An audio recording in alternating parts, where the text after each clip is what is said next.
Alors, nous revoilà pour la partie 3 sur les Capétiens. Alors, donc nous avons vu précédemment l'élection du Capet et ces deux décisions très importantes, être sacré et faire sacrer son fils, de façon à ce que son pouvoir ne soit plus contesté, ni celui de son fils, de son successeur, et enfin, pour que tous les seigneurs, et surtout les grands seigneurs, au territoire très très important, beaucoup plus important que le sien propre, qu'on appelle le domaine royal, puissent lui rendre hommage et lui obéir.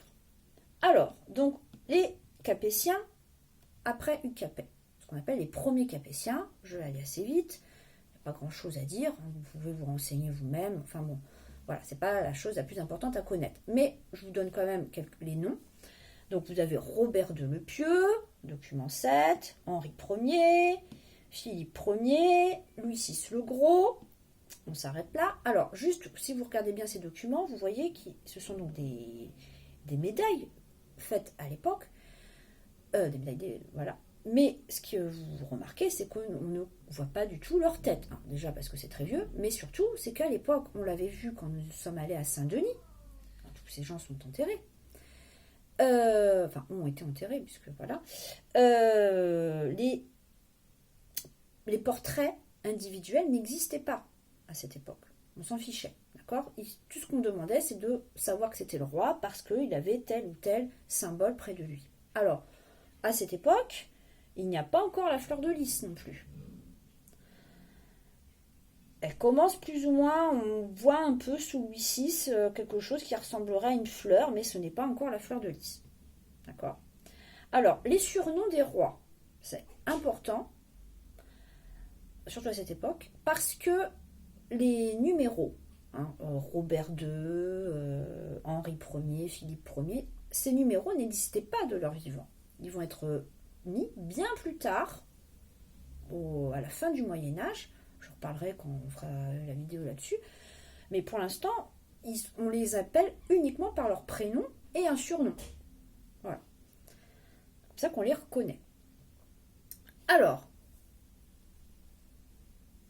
tous ces rois donc, se font sacrer à Reims et sacrent leur fils de leur vivant, leur fils aîné. Hein, bien sûr, hein, pas le deuxième, pas le troisième, et évidemment pas les filles. Hein, c'est que le fils aîné.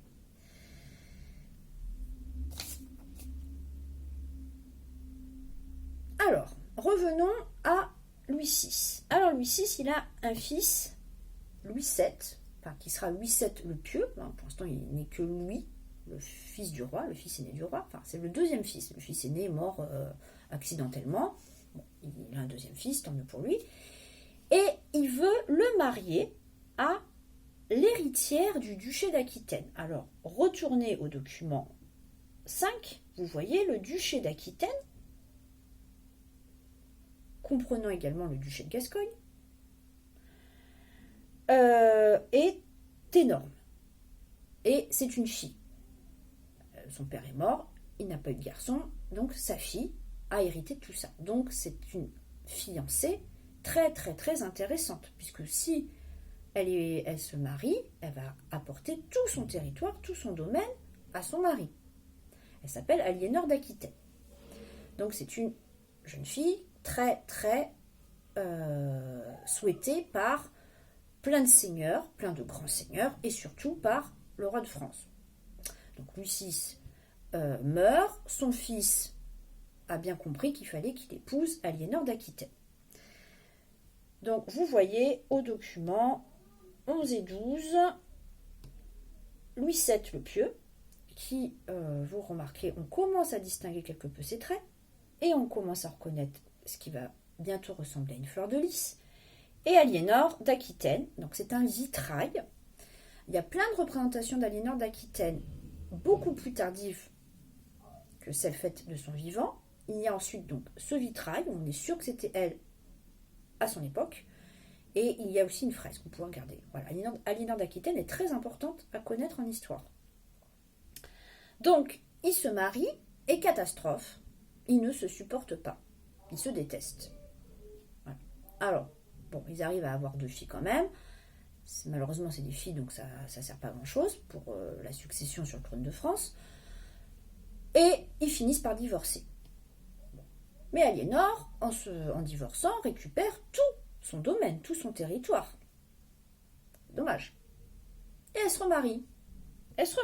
Alors je vous demande de vous reporter encore au document 5. Elle se marie avec le comte d'Anjou, qui est aussi comte du Maine, mais bon, ça on ne le voit pas, enfin le comté d'Anjou, bon, qui s'appelle Henri Plantagenet. Très bien, c'est un seigneur important, mais enfin pour l'instant ça va. C'est pas non plus une catastrophe. Sauf que ce comte d'Anjou, cet Henri Plantagenet, est le cousin, ou le petit-neveu, quelque chose comme ça, du roi d'Angleterre et qui est aussi en même temps duc de Normandie. Et quand il meurt, ce roi d'Angleterre, duc de Normandie, il laisse tout sa succession à Henri Plantagenet. Donc Henri Plantagenet devient roi d'Angleterre, duc de Normandie, comte d'Anjou. Il estime avoir des droits sur le duché de Bretagne, et en épousant Aliénor d'Aquitaine, il a également tout le duché d'Aquitaine. Et là, le roi de France Louis VII se retrouve dans une situation bien embêtante. Alors, regardez au document 13. La partie bleue, c'est... Enfin, tout ce qui est en bleu, entouré en bleu, vous voyez comme ça, c'est le royaume. D'accord? Le royaume des Francs, du roi des Francs. Enfin, c'est pas encore vraiment le roi de France. Presque, mais pas encore. Normalement, tous les seigneurs qui sont inclus dans ce royaume doivent hommage au roi de France. Sauf que, quand le roi de France a dans ses propres vassaux un autre roi, en l'occurrence le roi d'Angleterre, le roi d'Angleterre, il n'a pas spécialement envie de rendre hommage au roi de France. Il se dit, on est à égalité, je suis roi aussi. Mais le roi de France estime que l'hommage est obligatoire, puisque ce roi d'Angleterre est duc de Normandie. Et un duc de Normandie, un comte d'Anjou, doit rendre hommage au roi de France. Alors, regardez comme ce territoire. Donc, en bleu, le roi de France, et en rouge, la partie qui appartient à Aliénor d'Aquitaine et à son mari, Henri Plantagenet. Et évidemment, l'île au nord, alors pas toute l'île de la Grande-Bretagne, mais en tout cas la partie Angleterre. L'Écosse, c'est un royaume indépendant. Ce n'est pas encore la Grande-Bretagne, le Royaume-Uni, c'est juste l'Angleterre, donc le sud de l'île. Il y a le pays de Galles et un petit peu, commence à appartenir au roi d'Angleterre. Mais par contre, le nord, l'Écosse, c'est un royaume indépendant. Pendant très longtemps encore. Et justement, le roi d'Écosse et le roi de France, par stratégie, sont plutôt alliés. Comme ça, ils arrivent à s'opposer ensemble au roi d'Angleterre qui quand même est un voisin assez puissant et assez dérangeant.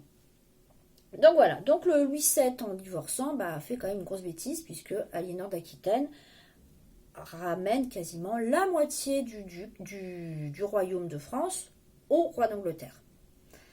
Donc ça va évidemment provoquer des guerres. La suite... alors je vous propose, il y a en pièce jointe 2 fiches d'activité qui ne sont pas obligatoires, mais ceux qui sont intéressés par ces fiches d'activité, vous avez un puzzle du vitrail d'Aliénor d'Aquitaine à reconstituer, à colorier, etc. Et une fiche d'analyse de cartes, le territoire d'Aliénor d'Aquitaine quand il appartient au roi de France et le territoire d'Aliénor d'Aquitaine quand il appartient au roi d'Angleterre. Enfin, qui est plutôt quand elle est mariée, parce que Aliénor d'Aquitaine, même si elle est mariée, elle estime que c'est son territoire et que son mari n'a pas à la commander. Ça, là-dessus, elle a été très forte. D'où le premier divorce. C'est parce qu'elle estimait que c'était elle qui décidait pour son propre territoire. Elle fera pareil avec Henri Plantagenet.